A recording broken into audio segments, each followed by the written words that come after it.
तो चलिए फ्रेंड्स, आज डिस्कस कर रहे हैं हम लोग बेसिकली सेल। सेल आप जानते हैं, it consists of electrolyte and electrodes. ठीक है ना? And it converts chemical energy electrical energy. इसमें केमिकल रिएक्शन होता है और केमिकल रिएक्शन की वजह से एक इलेक्ट्रोड हाई पोटेंशियल पे आ जाता है, पॉजिटिव चार्ज डेवलप कर लेता है due to chemical reaction. One electrode comes at high potential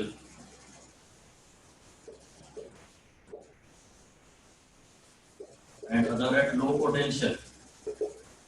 chemical reaction के कारण ये एक इलेक्ट्रोड हाई पोटेंशियल पे आ जाता है और एक इलेक्ट्रोड लो पोटेंशियल पे आ जाता है। ये इलेक्ट्रोलाइट है, ये इलेक्ट्रोड्स हैं और ये सेल के टर्मिनल्स कहलाते हैं। जहां बाहर एक्सटर्नल सर्किट कनेक्शन करते हैं ना, एक्सटर्नल सर्किट इन्हीं पॉइंट्स के बीच में उसका कनेक्शन।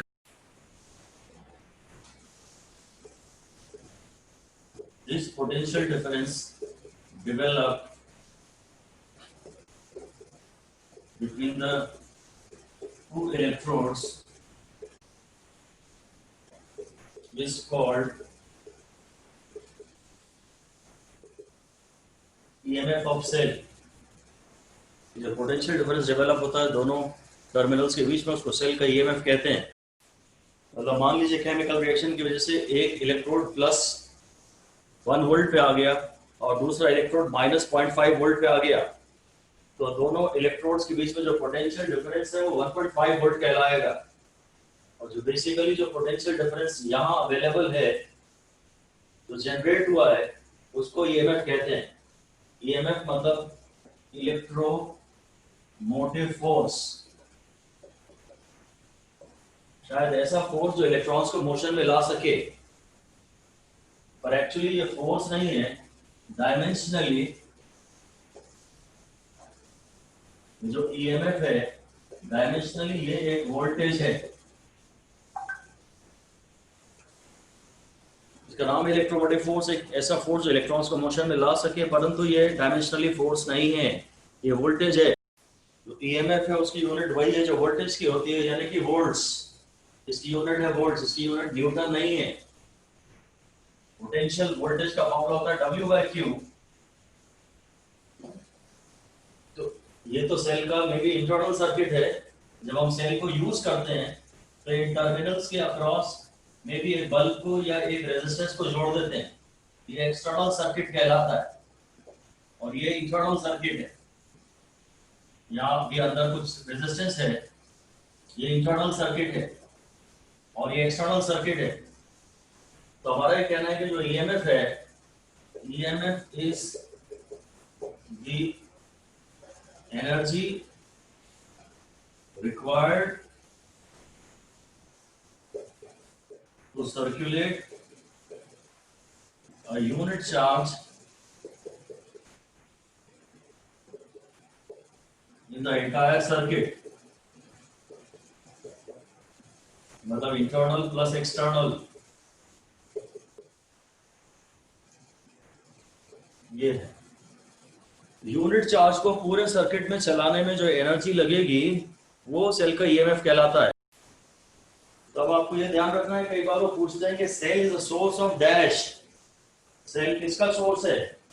तो लिख दीजिए cell is the source of EMF। Cell न चार्ज का सोर्स है, न करंट का सोर्स है, ये बेसिकली कोई फोर्स का सोर्स भी नहीं है। Cell is the source of EMF। Cell के अंदर जो इलेक्ट्रोड्स हैं और जो इलेक्ट्रोलाइट्स हैं, यानी केमिकल जो हैं, उनका जो रेजिस्टेंस है वो इंटरनल रेजिस्टेंस कहलाता है और वो सेल के अंदर होता है। ये अगर सेल का सर्किट है, ये टर्मिनल्स हैं और यहाँ हम लोड रेजिस्टेंस जोड़ रहे हैं, तो अंदर करंट जो है ना वो सपोज है हाई वोल्टेज का टर्मिनल है, लो वोल्टेज का टर्मिनल है।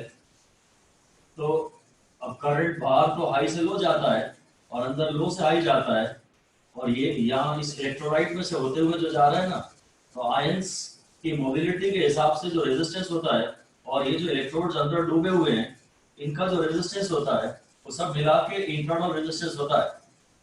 तो यहाँ आप एक इंटरनल रेजिस्टेंस को सर्किट में ऐसा मान सकते हैं, ये पूरे सर्किट में तो करंट तो ऐसा ही जाएगा ना।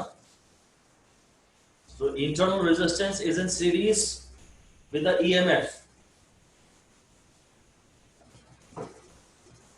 और स्टार लगा के लिख दीजिए, in the external circuit current flows from positive to negative,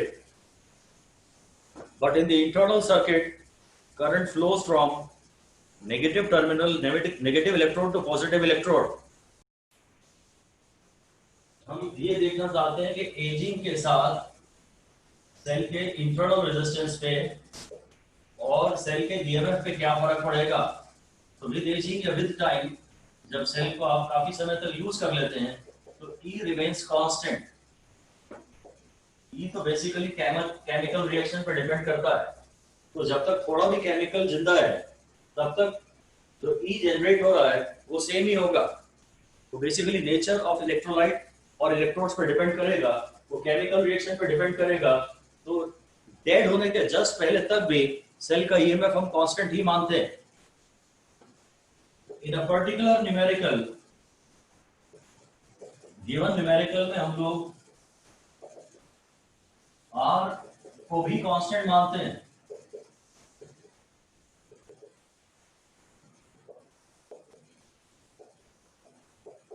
क्योंकि हम लोग सिंप्लीफाइड फिजिक्स कर रहे हैं, या तो पूरा डेटा दे, नहीं तो हम R को कांस्टेंट मानते हैं।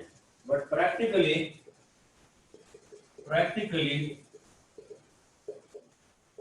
विद यूसेज सेल का जो इंटरनल रेजिस्टेंस है वो इंक्रीज हो जाता है। जैसे जैसे आप सेल को यूज कर लेते हैं सेल का इंटरनल रेजिस्टेंस बढ़ जाता है। हम ये मान सकते हैं जब केमिकल्स धीरे धीरे यूज होते जा रहे हैं ना, ये इलेक्ट्रोड्स का एरिया है जिस एरिया में से करंट बह रहा है, और जैसे जैसे केमिकल्स यूज होते जाते हैं तो इतना यह केमिकल डेड हो गया, तो जो इफेक्टिव एरिया बचा अंदर वो कम हो गया, और एरिया कम हो गया तो रेजिस्टेंस बढ़ गया। इफेक्टिव एरिया जो जिंदा इलेक्ट्रोड केमिकल्स के अंदर है, जो करंट पाथ तो यही बचा, बस अब इस पूरे में से करंट नहीं जा रहा, ये केमिकल खत्म हो गया, इसमें से करंट जा रहा है, तो इफेक्टिव एरिया कम हो गया, इसलिए इंटरनल रेजिस्टेंस बढ़ गया, काफी बढ़ जाता है। बाकी हम ये भी समझते हैं कि एक थिक सेल है और एक थिन सेल है, एक ट्रिपल ए बैटरी और एक ए बैटरी है, तो उनका ईएमएफ सेम रहेगा। EMF does not depend upon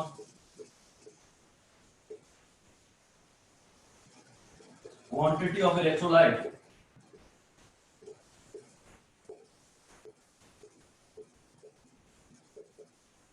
ये खाली इलेक्ट्रोड्स और इलेक्ट्रोलाइट के नेचर पे डिपेंड करता है। जो थिक सेल है, थिक सेल में केमिकल्स ज्यादा समय तक चलेंगे तो उसकी लाइफ ज्यादा होगी, पर ईएमएफ तो केवल केमिकल रिएक्शन पे डिपेंड करता है, तो क्वांटिटी ऑफ इलेक्ट्रोलाइट पे ईएमएफ डिपेंड नहीं करेगा। हाँ, इंटरनल रेजिस्टेंस शायद इसमें कम हो जाएगा, क्योंकि थिक सेल में internal resistance will decrease, thick cell में internal resistance will decrease because the effective area of the current path inside the cell increases। जब सेल का इंटरनल रेजिस्टेंस काफी ज्यादा हो जाता है विद यूसेज, तो फिर सेल को हम बोलते हैं डेड हो गया है, और वो सर्किट में किसी एक्सटर्नल सर्किट में करंट नहीं भेज पाएगा क्योंकि इंटरनल रेजिस्टेंस बहुत ज्यादा हो गया। मे भी हम ये कह सकते हैं सारा वोल्टेज अंदर ही गिर जाए, बाहर लोड सर्किट में एक्सटर्नल सर्किट में वो करंट नहीं भेज पाता, तब वो उसे बोलते हैं डेड हो गया है। Equivalent circuit of a cell, हम बोलते हैं cell is the seat of EMF, cell में ईएमएफ पैदा होता है तो it's a seat of EMF, और इसके अंदर एक इंटरनल रेजिस्टेंस होता है, और वो आप देख रहे हैं सीरीज में आता है।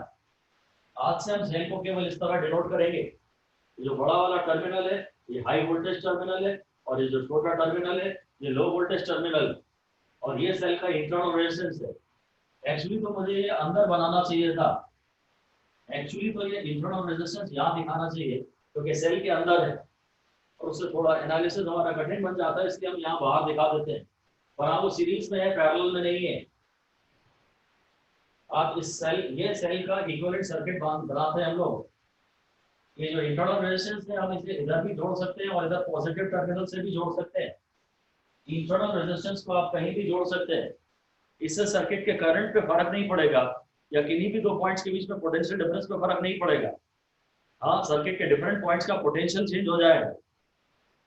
इफेक्टिवली हम लोगों को सर्किट के करंट से मतलब होता है, या किन्हीं दो पॉइंट्स के बीच में पोटेंशियल डिफरेंस से मतलब होता है, उसमें कोई फर्क नहीं पड़ेगा। आप इंटरनल रेजिस्टेंस को यहाँ भी जोड़ सकते हैं। एक्चुअली तो वो दोनों टर्मिनल्स के अंदर है और उसका नाम ही है इंटरनल रेजिस्टेंस। जो इंटरनल रेजिस्टेंस है वो सेल का एक इंटीग्रल पार्ट है, तो सेल से आप कभी भी अलग नहीं कर सकते। सेल है, अंदर करंट पाथ है, तो करंट पाथ में कहीं ना कहीं कॉलिजन्स होंगे, मोबिलिटी वगैरह होगी आयंस की, उसको आप सेल से अलग नहीं कर सकते। बट फिर भी हम लोग अभी सिंप्लीफाइड फिजिक्स पढ़ते हैं, तो अगर क्वेश्चन बोलता है आइडियल सेल है तो हम उसके फिर आर इंटरनल को जीरो कंसिडर कर लेते हैं। R internal is considered as zero for an ideal cell. अब देख रहे हैं बैटरी, बैटरी है वो जो आपके घर में इन्वर्टर के साथ लगी हुई है, डीसी का सोर्स होती है, it is the source of DC power, DC current, DC voltage, and it's a combination of cells. Cells के कॉम्बिनेशन, एक सेल है और कई सेल से मिलकर पूरी बॉडी बन जाती है, बैटरी, बैटरा। कई सेलों के कॉम्बिनेशन को बैटरी कहते हैं। हम सीरीज कॉम्बिनेशन ऑफ सेल्स भी पढ़ेंगे, पैरेलल कॉम्बिनेशन ऑफ सेल्स भी पढ़ेंगे, उन सभी कॉम्बिनेशन को फिर ओवरऑल बैटरी कहा जाता है। Capacity of a cell, maximum amount of charge that can be drawn from a cell until it becomes dead. और अगर ये चार्ज है तो चार्ज होता है I into T, तो इसकी यूनिट हो जाएगी एम्पियर आर। आप कितने एम्पियर करंट कितने घंटे तक एक सेल से ड्रॉ कर सकते हैं, उसको सेल की कैपेसिटी कहते हैं। यूनिट है इसकी एम्पियर आर, मैक्सिमम चार्ज। अब हम पढ़ रहे हैं सेल इन ओपन सर्किट। ये सेल का ई है, ये सेल का आर है, और ये सेल के टर्मिनल्स हैं। यहाँ हम लोग कायदे से कुछ एक्सटर्नल रेजिस्टेंस जोड़ते हैं, तब सर्किट कंप्लीट होता है और उसका केमिकल रिएक्शन होता है और करंट बहता रहता है। और अभी हमने ये सर्किट ऐसा लिया है, ये स्विच है, मे बी ये स्विच है और इस स्विच को अभी ओपन रखा है, तो सर्किट कंप्लीट नहीं है। और सर्किट कंप्लीट नहीं है मतलब रेजिस्टेंस इनफाइनाइट है पूरे सर्किट का। एयर गैप है बीच में, और एयर गैप इन इंसुलेटर, तो सर्किट में पूरा करंट है जीरो। और करंट जीरो है तो यहाँ इंटरनल रेजिस्टेंस पे voltage drop across R internal, जो कि I into R होगा, वो जीरो होगा। इंटरनल रेजिस्टेंस पे वोल्टेज ड्रॉप नहीं होगा। अब मैं KVL लगाता हूँ, A से B जा रहा हूँ, मैं KVL लगा रहा हूँ, तो VA पॉजिटिव से नेगेटिव गया तो minus E minus zero into R. इसमें I जीरो है, इस सर्किट में I जीरो है, होता तो पर फिलहाल नहीं है क्योंकि एयर गैप आ गया बीच में। स्विच हमने ऑफ कर दिया, ऐसे ऑन रहता है, ऐसे ऑफ हो जाता है। तो this is equal to VB। A और बी टर्मिनल्स हैं, तो ओपन सर्किट में टर्मिनल्स के बीच, ए और बी जो टर्मिनल्स हैं उनके बीच जो पोटेंशियल डिफरेंस है वो EMF के बराबर होता है। ओपन सर्किट में रेजिस्टेंस इनफाइनाइट होता है, करंट जीरो होता है, और टर्मिनल्स के बीच जो पोटेंशियल डिफरेंस होता है वो सेल के EMF के बराबर होता है। इस समय जब सर्किट में करंट जीरो है तो इंटरनल रेजिस्टेंस को कोई ड्रॉप नहीं है, ये तो खैर है ही नहीं, यहाँ से यहाँ जाएंगे तो बस यहाँ कोई वोल्टेज ही नहीं है, तो पोटेंशियल डिफरेंस E के बराबर होता है। हालांकि E के बराबर वोल्टेज आप सेल से शायद कभी भी प्राप्त नहीं कर सकते, क्योंकि जब भी आप सर्किट कंप्लीट करोगे तो अंदर कुछ ना कुछ वोल्टेज ड्रॉप तो हमेशा हो ही जाएगा। अब हेडिंग दे दीजिए, सेल इन क्लोज सर्किट। अगर सेल क्लोज सर्किट में है, स्विच को ऑन कर दिया, एयर गैप को खत्म कर दिया, ये ऐसे एयर गैप आ गया था, इसको टच कर दिया तो एयर गैप खत्म हो गया, कंडक्शन हो जाएगा। अभी सर्किट में करंट बहेगा, एक्सटर्नल सर्किट में करंट बहेगा बैटरी के पॉजिटिव से बैटरी के नेगेटिव तक, और जो टोटल करंट होगा वो टोटल ईएमएफ होगा, टोटल रेजिस्टेंस होगा, ओम्स लॉ। अब यदि मैं इस रास्ते में केवीएल लगाऊंगा तो मैं बोलूंगा ए से बी, अगर मैं यहाँ से यहाँ जा रहा हूँ तो वी ए पॉजिटिव से नेगेटिव गया, इसलिए मुझे नुकसान हो गया। फिर मैं करंट के अगेंस्ट गया, करंट यहाँ जा रहा है, मैं यहाँ जा रहा हूँ, तो plus I R is equal to V B. तो ए और बी सेल के टर्मिनल्स हैं, तो potential difference across the terminals V A minus V B is equal to E minus I are.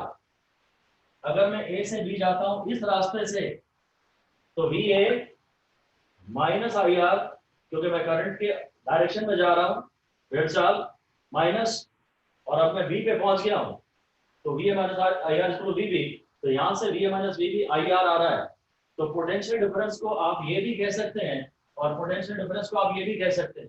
असल में ई पैदा हुआ था जब सर्किट कंप्लीट हुआ, तो आई इंटू छोटा आर यहीं टपक गया, तो जो बाहर बचा अब वो पूरा यहाँ गिरेगा, जो भी बचा है वो यहीं तो गिरेगा।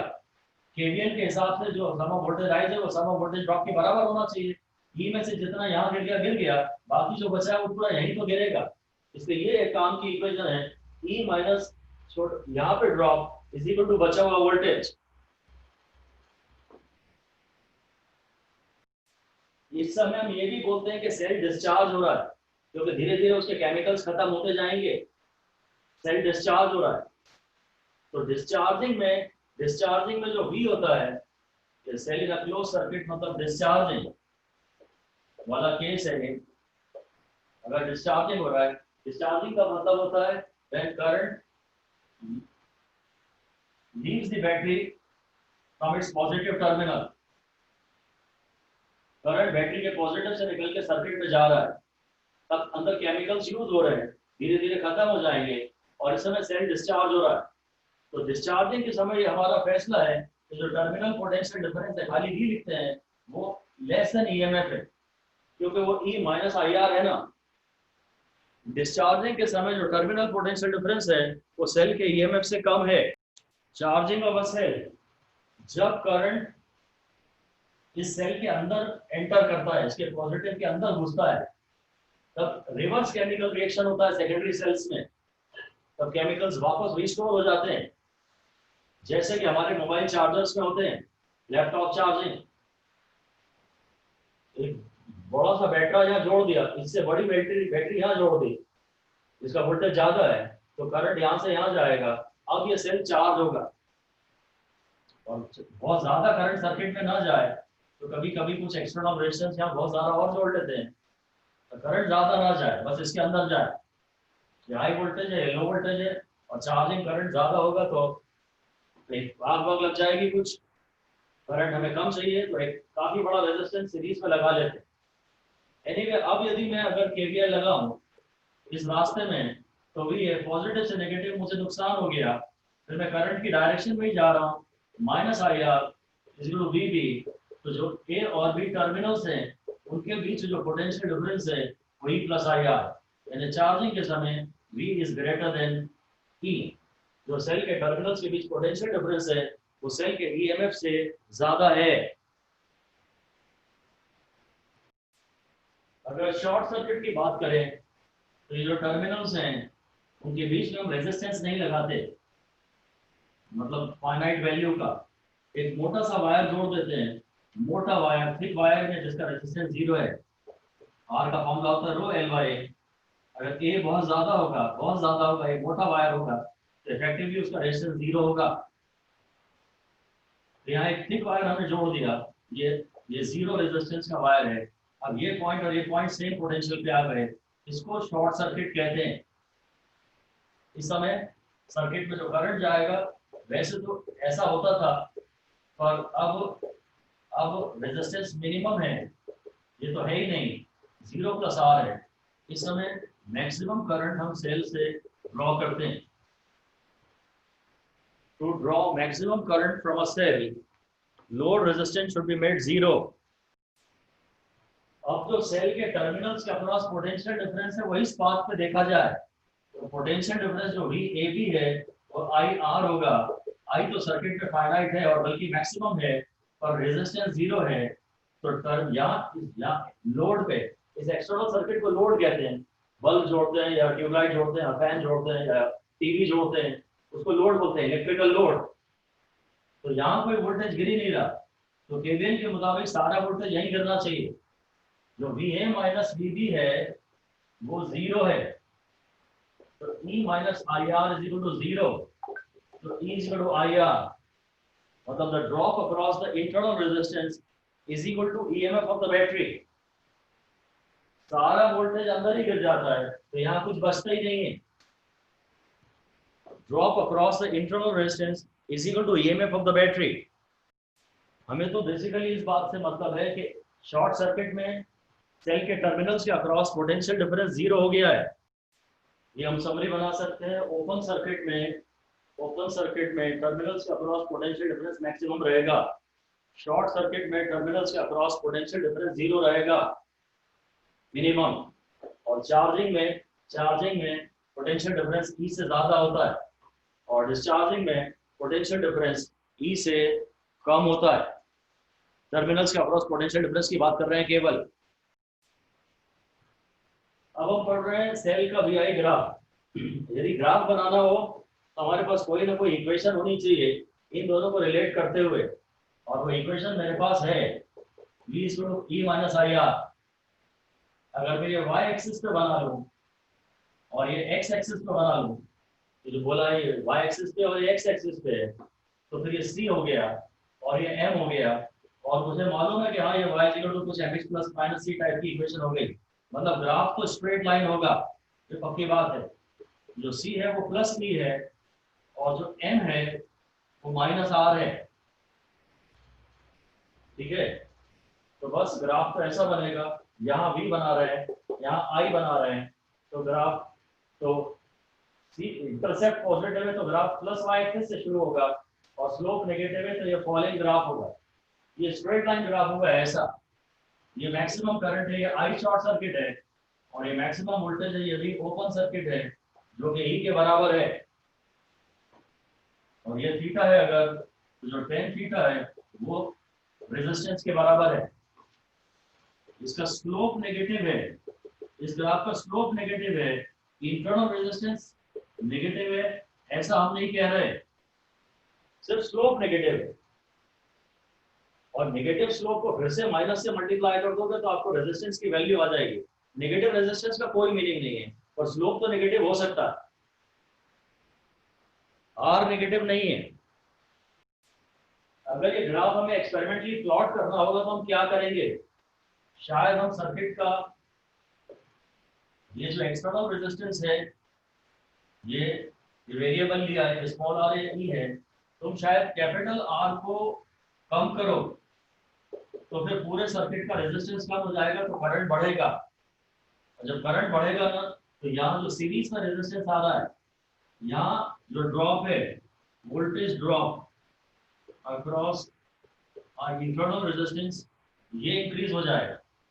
अगर आप पूरे सर्किट का R बढ़ाएंगे, R घटाएंगे तो करंट बढ़ेगा।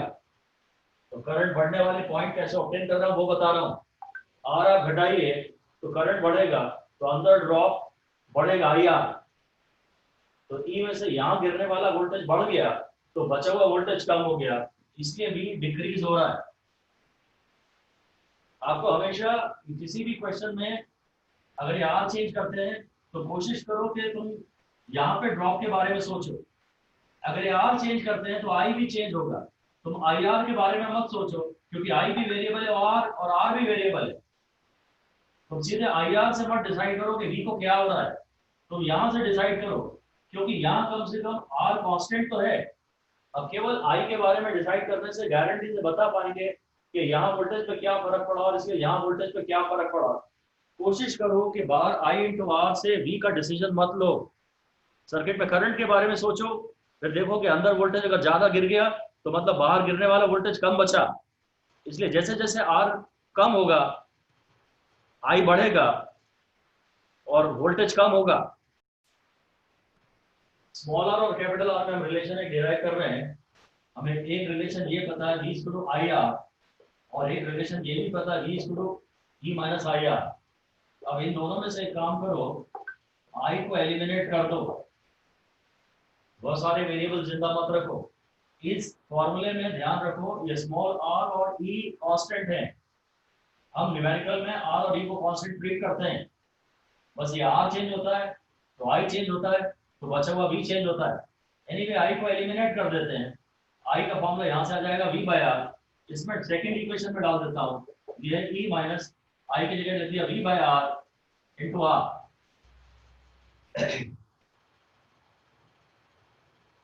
तो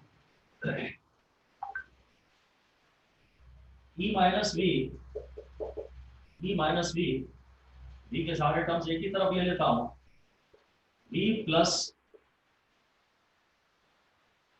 मुझे एक्चुअली ये निकालना है, स्मॉल आर अलग करना है, स्मॉल आर अलग करना है। तो V minus E is equal to minus V small R by capital are.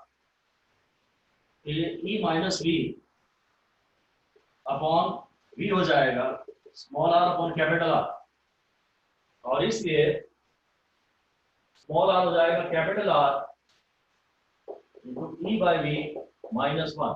ये रिलेशन काफी ज्यादा इंपॉर्टेंट है।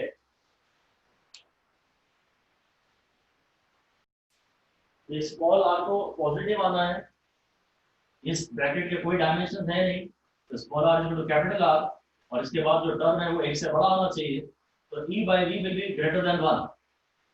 इस क्वांटिटी के जो डायमेंशनलेस है इसमें से -1 कर दो, बड़ा वोल्टेज अपॉन छोटा voltage, this will be greater than 1 -1 into capital are.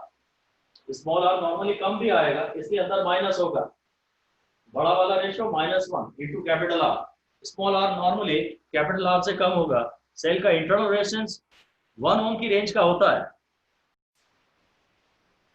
तो आपको ग्राफ बनाना है वी और आर में, कैपिटल आर में। आप जानते हैं जैसे जैसे सर्किट का मतलब, पहली बात तो खैर ये है कि अगर ग्राफ बनाना है तो सबसे पहले तो मैं इन चीजों में एक इक्वेशन ऑब्टेन करने की कोशिश करूं, और अगर वो इक्वेशन किसी जाने पहचाने रूप में आ रही है तब तो ग्राफ आपको समझ में आ गया, ठीक है। तो मैं क्या करता हूँ, इक्वेशन तो वही लिखता हूँ, small R into capital R into E by we minus 1, और वी को मैं एलएचएस पे इधर लेके आता हूँ, तो ये r by r equal to e by we minus 1 हो गया, r by r plus 1 is equal to e by v हो गया। तो वी की value e upon 1 plus r by r हो गई। अब ये ऐसी तो कोई स्टैंडर्ड इक्वेशन मैंने पढ़ी हुई नहीं है, ये तो y equal to mx plus c वगैरह या x square plus y square equal to a square वगैरह के फॉर्म में नहीं है। ये ग्राफ में इक्वेशन के दम पे तो नहीं बना सकता। अगर मैं ग्राफ एग्जैक्टली नहीं बना सकता तो मुझे कुछ सेलिएंट पॉइंट्स पे, ग्राफ पे कुछ सेलिएंट पॉइंट ऑब्टेन करने चाहिए, मतलब ग्राफ का बिगिनिंग पॉइंट और ग्राफ का एंडिंग पॉइंट, या आर वेरिएबल है। इस इक्वेशन का ही सहारा लेके या थियरी का लेके मैं आपसे बात कर तो सकता हूँ, मैं इसकी तरह सेलिएंट पॉइंट्स कुछ सोचता हूँ ग्राफ के, कम से कम मुझे 2 पॉइंट मिल जाएंगे। अगर 2 पॉइंट मिल जाएंगे तो भी मैं 4 ऑप्शंस में से कुछ आइडिया तो लगा लूंगा। तो मैं इसकी एक्सट्रीम वैल्यूज लेता हूँ, पहले मैं आर को 0 लेता हूँ, मतलब शॉर्ट सर्किट, और उस समय मुझे मालूम है, इस इक्वेशन से भी देख सकता हूँ, पर मुझे मालूम है शॉर्ट सर्किट में V 0 होता है। जब R 0 है तो V 0 है, इसका मतलब स्टार्टिंग पॉइंट 0 है, और ग्राफ का स्टार्टिंग पॉइंट 0 है, इसका मतलब तो ये उसके बाद राइजिंग ग्राफ होगा। यहाँ मैं देखता हूँ R को अगर 0 रखूंगा तो ये इनफाइनाइट बन जाएगा, 1 plus infinity will be infinity and E upon infinity will be 0। मैं थियरी से ही बोलूं कि शॉर्ट सर्किट में सारा वोल्टेज अंदर गिर जाता है, बाहर कुछ वोल्टेज बचता ही नहीं है, तो शॉर्ट सर्किट में टर्मिनल पोटेंशियल डिफरेंस 0, और फिर सीधे मैं आर को इनफाइनाइट ले लेता हूं। आर को अगर इनफाइनाइट लूंगा मतलब ओपन सर्किट, और ओपन सर्किट में तो V जो है वो E के बराबर होता है मैक्सिमम। यहाँ इस इक्वेशन से मैं कर सकता था, आर को इन्फिनिटी डालूंगा तो ये टर्म 0 हो जाएगा, 1 प्लस 0 यानी 1, तो V हो गया E। तो मुझे ग्राफ के 2 पॉइंट तो मिल गए, अगर यहाँ मैंने V बनाया और यहाँ R बनाया है तो एक पॉइंट मुझे ये मिल गया और एक पॉइंट मुझे ये मिल गया, यहाँ पे आएगा।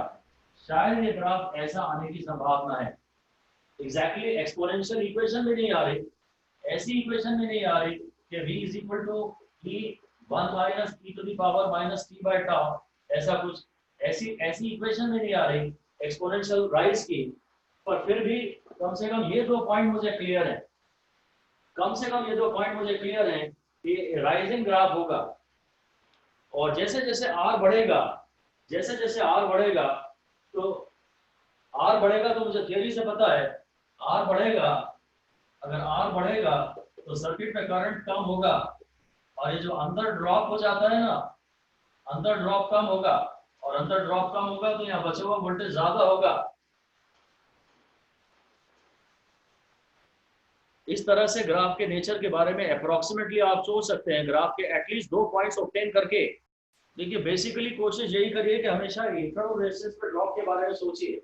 जैसे जैसे आर बढ़ाएंगे तो पूरे सर्किट का आर बढ़ेगा तो करंट कम होगा, और करंट कम होगा तो ड्रॉप कम होगा, तो आर के बढ़ने से वोल्टेज बढ़ेगा।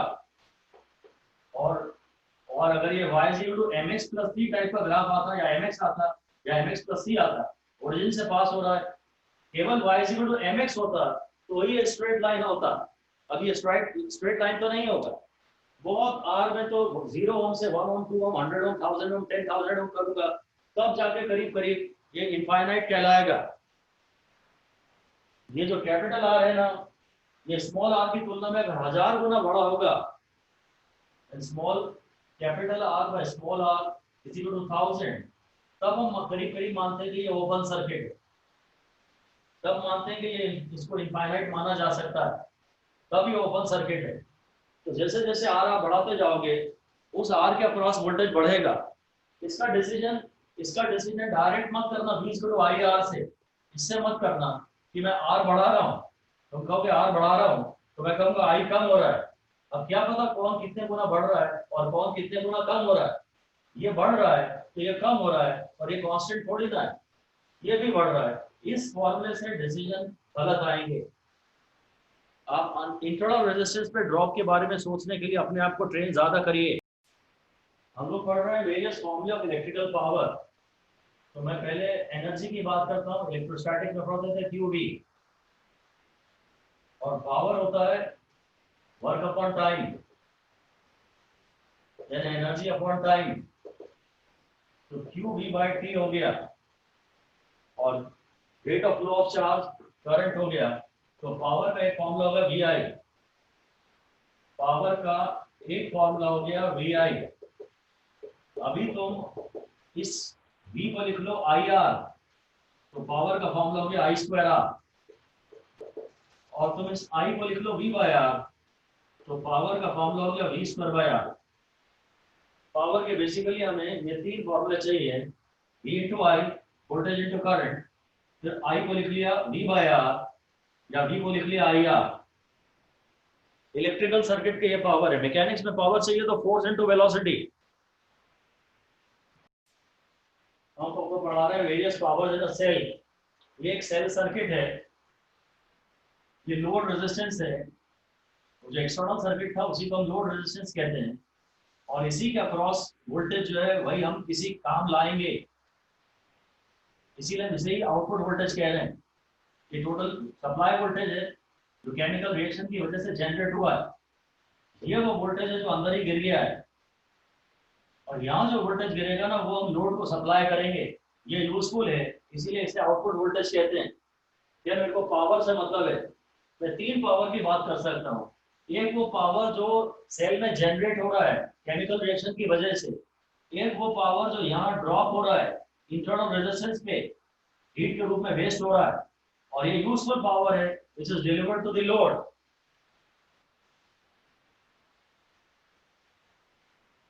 Yes sir. फिर वो भाई ऐसा है, various powers in a cell, basically सबसे पहले पावर जनरेटेड, मतलब ये जो rate of consumption of chemical energy inside the cell है ना, वो पावर जनरेट हो रहा है, पर उसमें से कुछ पावर यहाँ लॉस हो रहा है, पावर लॉस। यहाँ हीट पैदा हो रही है, तो rate of production of heat across internal resistance. और तीसरा यही हमारे लिए सबसे इंपॉर्टेंट है, power drawn from the cell या power supplied by the cell. This is useful power delivered to the load. इनके नामों में आपको बड़ा कंफ्यूजन होता है, आपको लगता है पावर ड्रॉन फ्रॉम सेल तो यही होना चाहिए, सेल से पावर तो हम यही ड्रॉ कर रहे हैं, पर हमारा केवल मतलब इससे होता है, जितने भी नाम है सब इसी के लिए हैं। जब तक वो क्लियर ना पूछे rate of consumption of chemical energy inside cell, तब तक आपको इसके बारे में सोचना ही नहीं है। जो भी नाम है बेसिकली इसी के लिए है। पावर ड्रॉन फ्रॉम सेल मतलब इस पे जो मिल रहा है, by this is the useful power drawn from the cell. और पावर सप्लाइड बाय सेल का भी मतलब ये नहीं है कि जो सेल ने पूरे सर्किट को पावर दिया, हालांकि होना तो यही चाहिए। पावर सप्लाइड का मतलब तो यही होना चाहिए जो उसने पूरे सर्किट को दिया। और ये दोनों नाम ध्यान रखिए केवल इस पावर के लिए। और पावर जनरेटेड जो है, केवल वही पावर जो है वो सेल के अंदर टोटल पावर जनरेटेड है। पावर ड्रॉन हो या पावर सप्लाइड हो, सब लोड का ही पावर है। अब मैं इन तीनों पावरों के तीन तीन फॉर्मूले लिखूंगा। पहले मैं पावर जनरेटेड की बात कर रहा हूं। ये ध्यान रखो, ये सीरीज सर्किट है, इसमें करंट पूरे में सेम है। करंट पूरे में सेम है। तो पावर जनरेटेड का पहला फॉर्मूला है, जो पावर जनरेटेड है उसका पहला फॉर्मूला है V इंटू आई। V इंटू आई यानी सर्किट का total I, E into total I. ये इसका पहला फॉर्मूला हो गया। इसका दूसरा फॉर्मूला है I स्क्वायर R। और R में पूरे सर्किट का लूंगा। I की तो मुझे चिंता नहीं है, I तो थ्रू आउट सर्किट सेम है। पर अगर E ले रहे हैं या R ले रहे हैं तो ध्यान से देखना पड़ेगा कि E कौन सा लेना है, वोल्टेज कौन सा लेना है और रेजिस्टेंस कौन सा लेना है। इसी पावर जनरेटेड का ही एक और फॉर्मूला फिर V स्क्वायर बाय R वाला हो सकता है। V स्क्वायर बाय R यानी E square upon R plus R।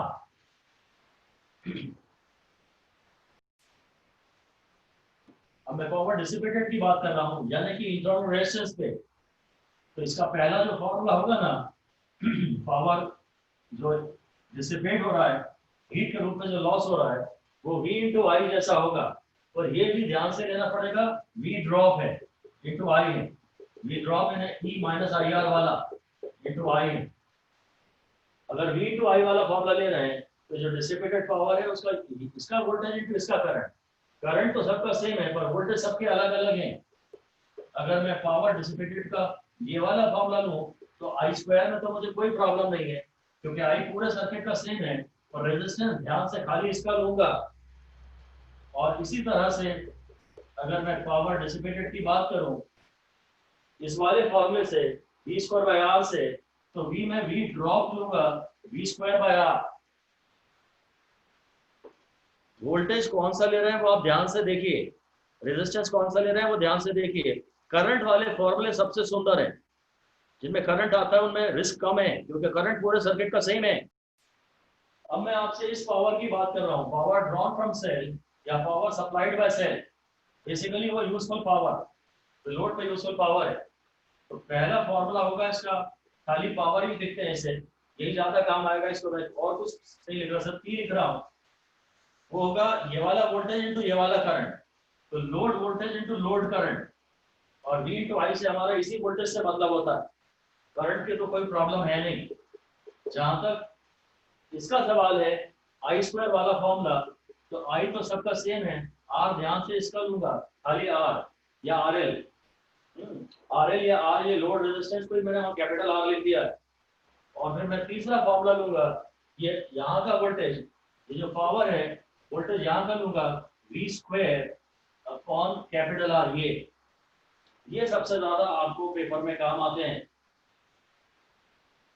Power के इस लोड यूजफुल पावर के ये तीन फॉर्मूले, V I square R, V square by R. ये V सारा हर बार V इसका है, R इसका है। आप जिसका पावर ले रहे हैं वोल्टेज उसी का, R उसी का, और I तो पूरे सर्किट में सेम है। What is the condition of maximum current to be drawn from a single cell? अगर एक सिंगल सेल से आप मैक्सिमम करंट चाहते हैं, condition of maximum current to be drawn from a single cell, तो फिर बात तो यही है कि अगर आप I मैक्स चाहते हैं तो पूरे सर्किट का R मिन होना चाहिए। अच्छा, ये जो सेल का इंटरनल रेजिस्टेंस होता है ना, ये आपके बस में नहीं है, आपके हाथ में नहीं है, ये सेल के अंदर है और आप अपनी मर्जी से इसे घटा बढ़ा नहीं सकते। आपके हाथ में केवल ये एक्सटर्नल रेजिस्टेंस है। आपको I का फॉर्मूला था E upon R plus R। आपको I अगर मैक्सिमम चाहिए तो पूरा डिनोमिनेटर मिनिमम होना चाहिए। उसमें इसको मैं जीरो कर सकता हूँ, इसको मैं जीरो कर सकता हूँ। तो बस ये maximum current draw from cell है, यही आई शॉर्ट सर्किट है। तो condition of maximum current to be drawn from a single cell, उसमें यह है कि R इज इक्वल टू 0।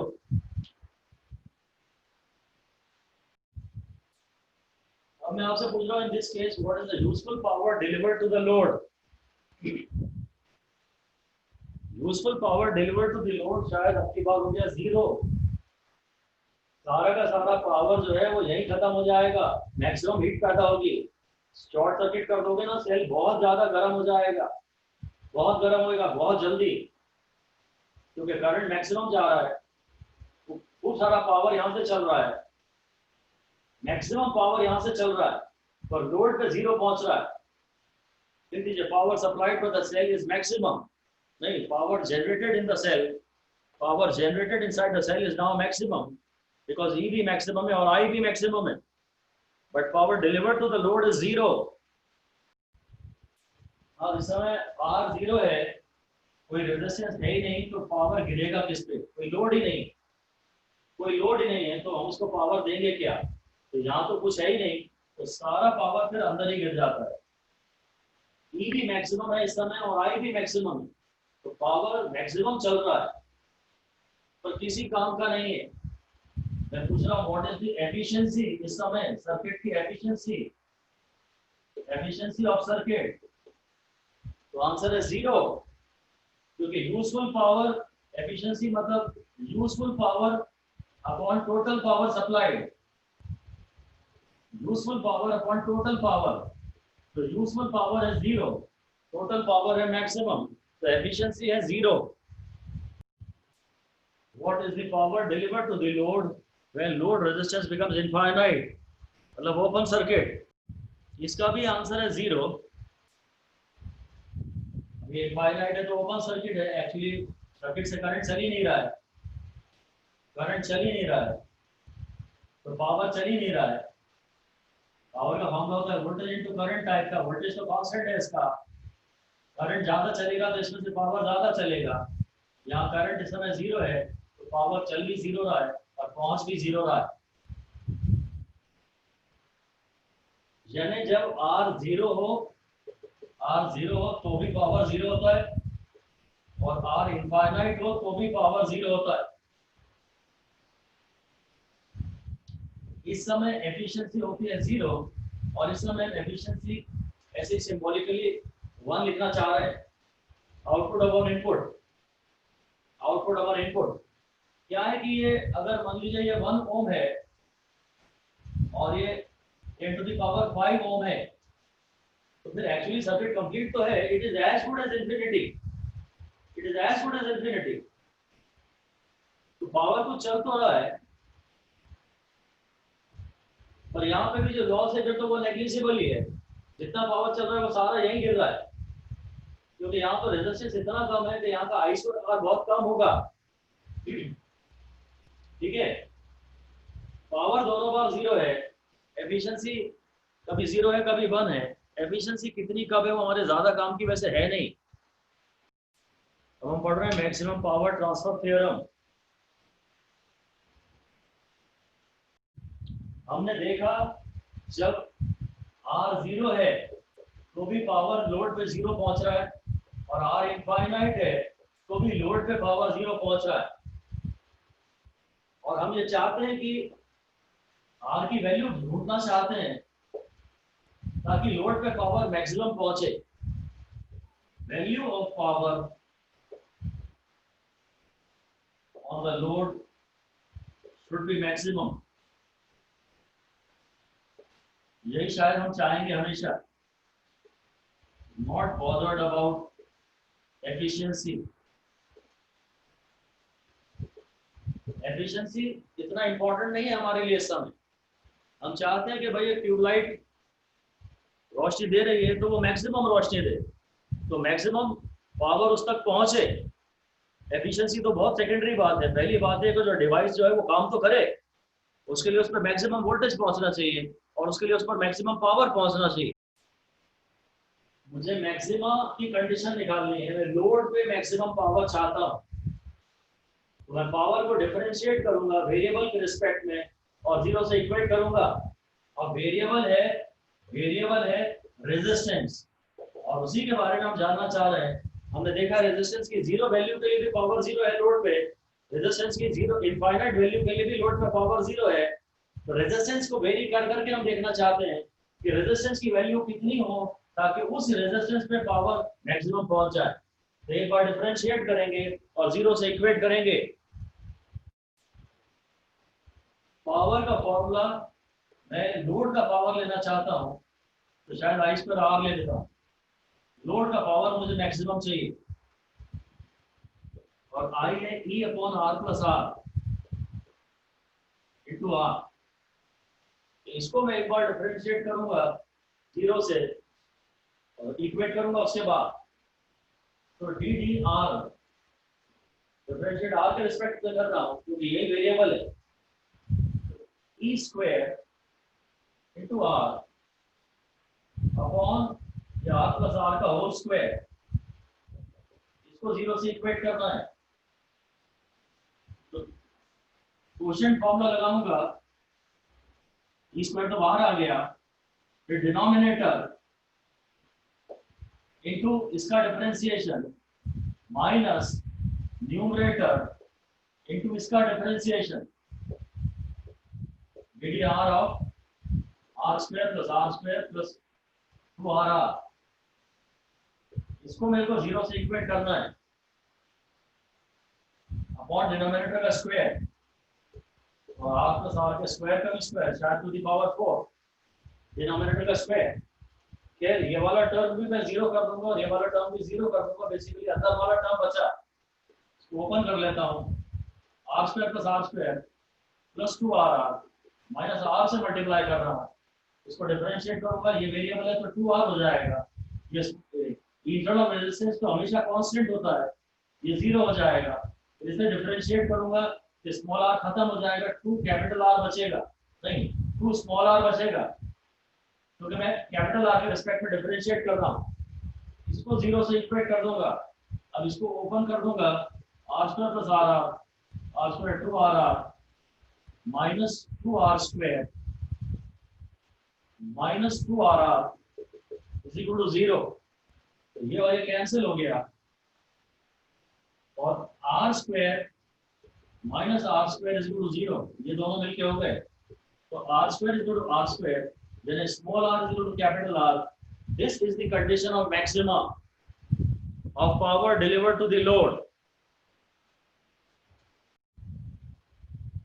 अगर हम चाहते हैं कि लोड पे मैक्सिमम पावर पहुंचे, स्मॉल आर तो आप कुछ कर नहीं सकते, वो तो फिक्स्ड है, सेल दे दिया, तो आप कैपिटल आर को इतना लीजिए तो वो स्मॉल आर के बराबर हो जाए। अगर स्मॉल आर कहीं 0.5 ओम है तो लोड का रेजिस्टेंस भी 0.5 ओम होना चाहिए। अगर आप लोड पे मैक्सिमम पावर पहुंचाना चाहते हैं तो आपको कैपिटल आर को इतना लेना चाहिए तो स्मॉल आर के बराबर हो। इसे हम लोग बाद में एक जगह impedance matching resistance oblique impedance matching भी कहते हैं, तो में एसी सर्किट्स में यूज होता है। एसी सर्किट्स में अगर आपको पावर मैक्सिमम चाहिए तो इंपीडेंस अंदर का और बाहर का बराबर होना चाहिए, इसके बहुत ज्यादा न्यूमेरिकल बनते हैं। और जो पूरा नेटवर्क है एक्सटर्नल लोड, उनका जो रिजल्टेंट रेजिस्टेंस होना चाहिए वो रिजल्टेंट इंटरनल रेजिस्टेंस के बराबर होना चाहिए। ये दोनों किसी न्यूमेरिकल्स में हम लोग रिजल्टेंट एक्सटर्नल और रिजल्टेंट इंटरनल को इक्वेट करते हैं मैक्सिमम पावर के लिए। पूरे सिस्टम का, पूरे इंटरनल ग्रिड का, कई सारे सेल्स का जो रिजल्टेंट इंटरनल रेजिस्टेंस होता है वो लोड के रिजल्टेंट एक्सटर्नल रेजिस्टेंस के बराबर होना चाहिए। न्यूमेरिकल में ये एक सिंगल रेजिस्टेंस नहीं होता, कई सारे रेजिस्टेंसेस का रिजल्टेंट अंदर के रिजल्टेंट रेजिस्टेंस के बराबर होना चाहिए। इसमें खूब न्यूमेरिकल बनते हैं। अभी हमने पढ़ी थी condition of maximum power to load. आप देखते हैं कि लोड पे जो मैक्सिमम पावर पहुंचता है वो होता कितना है, वैल्यू पूछ रहे हैं। तो ये स्मॉल आर है, ई है, और आपके हाथ में था ये आर, इसको आप वेरी कर सकते थे, और इस समय ये R इसके बराबर है। इस समय जो सर्किट से करंट चल रहा है वो E/2R है। जो पावर जनरेटेड है वो E/I है, वो E/2R है। जो सेल सर्किट में सेल में जो पावर जनरेट हो रहा है, केमिकल एनर्जी जो इलेक्ट्रिकल में कन्वर्ट हो रही है वो इतनी है ना। ई में से जो वोल्टेज, ये दोनों रेजिस्टेंस बराबर बराबर है, तो जो वोल्टेज यहाँ गिर गया, वोल्टेज यहाँ गिर गया वो E/2 है, और जो वोल्टेज यहाँ गिर गया वो भी E/2 है। ठीक है। अब अगर मुझे लोड का पावर निकालना है तो मैं I² इंटू लोड रेजिस्टेंस कर सकता हूँ। I तो वही है मेरा E/टोटल EMF upon total resistance into R। I का स्क्वायर इंटू R। तो जो लोड का पावर है वो E²/4R। चल इतना रहा है, जनरेट इतना हो रहा है, पर ये दोनों बराबर बराबर है, इन पे वोल्टेज भी बराबर बराबर गिरेंगे और इन पे पावर भी बराबर बराबर गिरेंगे। आधा पावर इस पे खत्म हो जाता है और आधा पावर हमें लोड तक हम पहुंचा देते। जो पावर चल रहा है मैक्सिमम पावर की कंडीशन में वो इतना है। जब हमें लोड पे मैक्सिमम पावर चाहिए, सेल से मैक्सिमम पावर चले और यहाँ 0 पहुंचे तो हमारे किसी काम का नहीं है। हम लोगों को लोड पे मैक्सिमम पावर पहुंचाना है, मैक्सिमम करंट भी नहीं पहुंचाना है, मैक्सिमम वोल्टेज भी नहीं पहुंचाना है, मैक्सिमम पावर पहुंचाना है लोड पे। ये उसकी वैल्यू है। तो सर्किट की एफिशिएंसी कितनी हुई? Efficiency during maximum power transfer. Maximum power transfer में जो एफिशिएंसी हुई वो है useful power upon total power supplied. जो बैटरी से एक्चुअली तो चल रहा है, ये 0.5 हुआ तो एफिशिएंसी हो गई 50%। हालांकि हमने एफिशिएंसी से कॉम्प्रोमाइज किया है, परंतु चलेगा, एफिशिएंसी की दिक्कत नहीं है। 90% एफिशिएंसी हो, 90% एफिशिएंसी हो और पावर बहुत कम पहुंचे, किस काम का? एफिशिएंसी कम हो पर पावर ज्यादा पहुंचे। हम लोग को यहाँ ट्यूबलाइट जलानी है, उसमें पावर ज्यादा पहुंचाना है। ये हम एक समरी देख सकते हैं। रेजिस्टेंस जब 0 है तो इस पावर से हमेशा हमारा मतलब होता है यूजफुल पावर। बाकी किसी भी पावर की हम बात करेंगे ही क्यों? हमें उस पावर से क्या मतलब है जो सेल से चला है, हमें केवल उस पावर से मतलब है जो हमको मिल रहा है। हमें जो पावर मिल रहा है वो ये है। जब शॉर्ट सर्किट है ना तो बहुत सारा पावर चलता है वहां से, और वो सारा अंदर ही गिर जाता है, सेल गर्म हो जाता है, लोड पे 0 पावर पहुंचता है, आउटपुट 0 है तो एफिशिएंसी 0 है। जब इनफाइनाइट रेजिस्टेंस है तो बहुत कम करंट चलता है और अंदर पावर बहुत ही कम गिरता है, और पावर बेसिकली आउटपुट पावर भी 0 ही है, क्योंकि ओपन सर्किट है तो करंट ही नहीं है, तो I/R 0 है और एफिशिएंसी 100% है। ठीक है। अगर ये दोनों बराबर है तो ये मैक्सिमम पावर है और उस समय एफिशिएंसी 50% है। अगर आप इसको और बढ़ाएंगे, R को और बढ़ाएंगे, when R is greater than R, तो power will decrease, though the efficiency will increase। जब आप और रेजिस्टेंस बढ़ा देंगे तो करंट कम चलेगा, पर जितना चलेगा उसका बहुत बड़ा हिस्सा लोड पे पहुंच जाएगा। और R अगर लेस देन R है तो सर्किट का टोटल रेजिस्टेंस कम हो गया तो पावर बढ़ जाएगा और एफिशिएंसी और डिक्रीज हो जाएगी, मतलब 50% से। इसके रिस्पेक्ट में अगर R कम है तो करंट ज्यादा चलेगा, तो पावर ज्यादा चलेगा, पावर ज्यादा चलेगा, पर लोड पे पावर तो फिर भी कम ही होगा और अब एफिशिएंसी भी कम होगी। इनकी आप कुछ वैल्यूज, आर्बिट्रेरी वैल्यूज निकाल के स्मॉल r की कुछ वैल्यू कभी ले लीजिए, जैसे E की वैल्यू फिक्स कर लीजिए maybe 5 वोल्ट, R की वैल्यू ले लीजिए 1 ओम, और कैपिटल R की वैल्यू कभी 0 लीजिए, कभी 1 लीजिए, कभी 0.5 लीजिए, और एक बार 0.6 लीजिए और एक बार 0.7 लीजिए। फिर आप ये डिसाइड कर लेंगे कि जब R थोड़ा कम होगा तब क्या होगा और R जब थोड़ा ज्यादा होगा तब क्या होगा। ये तो पक्का है कि पावर तो दोनों बार कम ही होगा। एफिशिएंसी तो आप सोच सकते हैं, ठीक है। Graph of power delivered to load versus R. तो मुझे पता है जब आर 0 है, पावर 0 है, जब आर की वैल्यू स्मॉल आर है तो पावर मैक्सिमम आ जाता है, और जब आर इनफाइनाइट है तो पावर फिर से 0 आ जाता है। करीब ये ऐसा टाइप का ग्राफ बनता है, तो फिर बहुत ऐसा टाइप का जाएगा, कर्व ही रहेगा, हल्का सा कर्व रहेगा और ऐसा टाइप का जाएगा। इंफिनिटी पे जाके ये वापस 0 हो जाएगा, वहां इंफिनिटी तक हम जाते नहीं है, बस यही बना लो, ये पावर है। और हम देख रहे हैं जब रेजिस्टेंस थोड़ा कम है आर से तो भी पावर कम है, और जब रेजिस्टेंस थोड़ा ज्यादा है आर से तो भी पावर ज्यादा है। ये ग्राफ भी इंपॉर्टेंट है। और हम ये भी समझते हैं कि for two values of R, power delivered to the load will be same। देख रहे हैं ना, जैसे यहाँ बात कर रहे हैं आर की इस वैल्यू पे जो लोड को पावर मिल रहा है और आर की इस वैल्यू पे जो लोड को पावर मिल रहा है, तो दो रेजिस्टेंस के लिए लोड का पावर सेम होगा। और ये बात आपको क्वेश्चन के रूप में दे रहे हैं हम, power delivered by cell of internal resistance small R, एक सेल का रेजिस्टेंस आर है और लोड को पावर को दोनों भाग सेम दे रहा है, तब भी जब लोड का रेजिस्टेंस R1 है और तब भी जब लोड का रेजिस्टेंस R2 है। तो इन तीनों चीजों में स्मॉल r, कैपिटल R1 और R2 में रिलेशन बताना है। पहला जो पावर है, पावर का फॉर्मूला है I square into capital R, हो जाएगा E upon R plus R square into capital R। और पावर वो कह रहा है दोनों बार सेम है, तो एक बार मैं E को तो खैर हर बार E लूंगा, एक बार R1 प्लस R का स्क्वायर इंटू R1, और एक बार ये होगा R2 प्लस R का whole square into R2। E square cancel हो जाएगा, तो R1 into R2 plus R का whole square, R2 square plus R square plus 2R2R is equal to E square तो कैंसिल हो चुका है, इसको R2 से मल्टीप्लाई कर रहा हूँ, R2 into R1 square plus R square plus 2R1।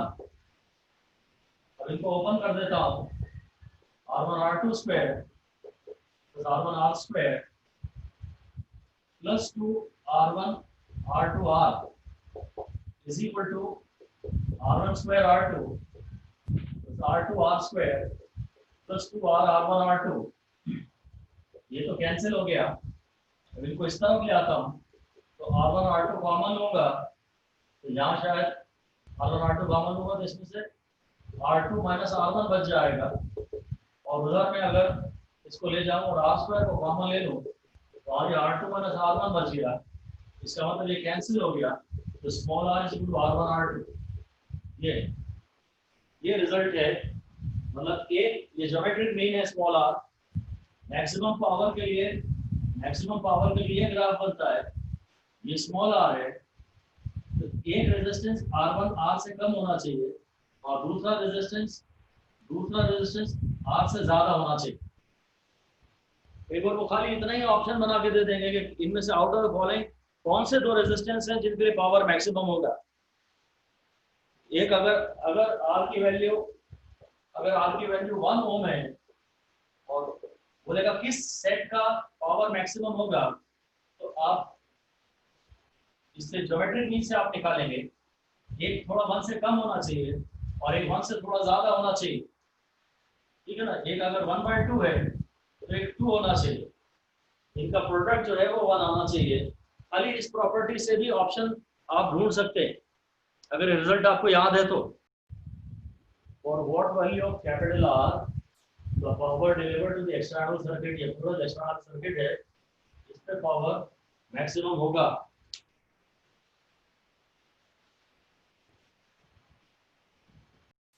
तो बात यही है कि इस पूरे का जो इक्विवेलेंट रेजिस्टेंस है वो तो R ही होगा, ये तो बैलेंस व्हीटस्टोन ब्रिज है, इसका जो रेजिस्टेंस है, एक्सटर्नल रेजिस्टेंस, जो टोटल लोड रेजिस्टेंस है, जो टोटल लोड रेजिस्टेंस है, आपको पावर मैक्सिमम चाहिए, उसका रेजिस्टेंस इंटरनल रेजिस्टेंस के बराबर होना चाहिए।